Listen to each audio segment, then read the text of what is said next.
Have you ever wondered how to make a boutonniere? Those things that you can never seem to pin correctly on a guy's suit? Well, after these next few minutes, you'll know how. First, let's start with some supplies. To begin, we're going to need some light gauge wire. I'm using a 26 gauge wire, and that's going to be cut into a strip that's about 10 inches long. Next, we're going to need some green floral tape, some scissors, a little bit of twine, some boutonniere pins, and a hot glue gun. And now for flowers, we're going to need a focal flower, and what I'm going to be using is a pink spray rose. And then we're going to need an accent flower, and I'm using some purple Lipsonia. And we're going to need a green, and I'm using some leather leaf fern. So to begin, I'm going to cut off one of the nice roses. Make sure the stem is still nice and long, not cutting too close to the base of the flower. And we're going to remove all of the leaves and the thorns from the stem so that it's nice and bare. Then we're going to be removing the guard petals of the flower. And the guard petals are just those petals that are a little bit worn, and the reason why we're doing this is just to make the rose look a little bit more clean and fresh for the final boutonniere. Now once we've done that, we're going to take our wire and push it through the base of the flower. And once you have the wire halfway through, you're going to bend it down around the stem. Just like that.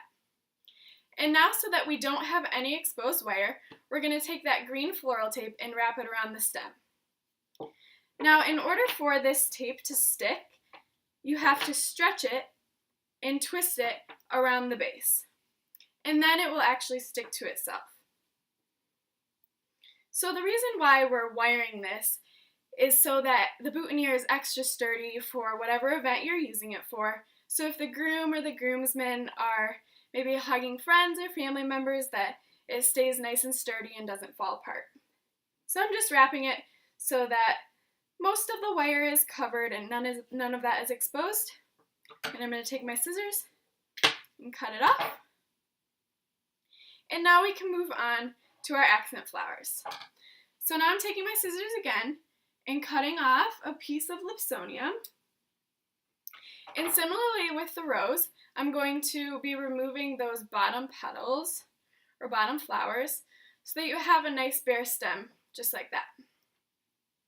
Now, so that the final boutonniere is more balanced, I'm going to take another piece of Lipsonia, nice piece, just like that, and do the same exact thing and remove those bottom flowers.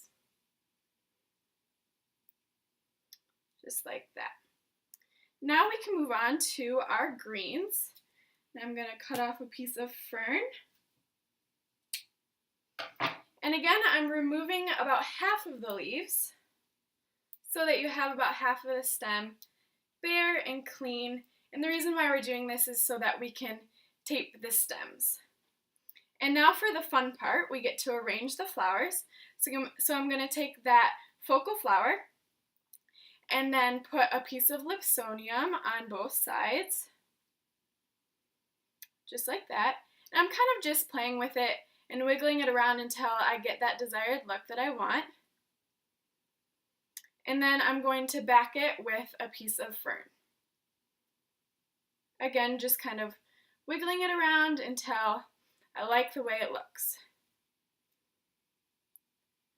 So once I am satisfied with how it looks, I think I'm satisfied, I'm going to go back with my green floral tape, again stretching it as I wrap it around the stem,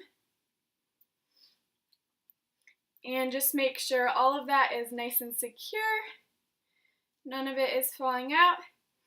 And a lot of people will actually just leave the final boutonniere wrapped with this floral tape.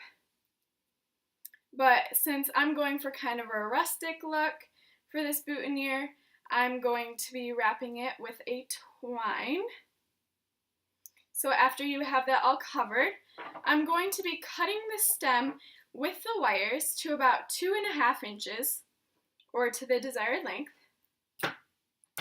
Just about that. So you have a length that's about 2.5 inches, just like that. And then we'll be taking the twine, and after you wrap the twine around, you'll be using the hot glue gun for that. Wrap the twine around all the way to the base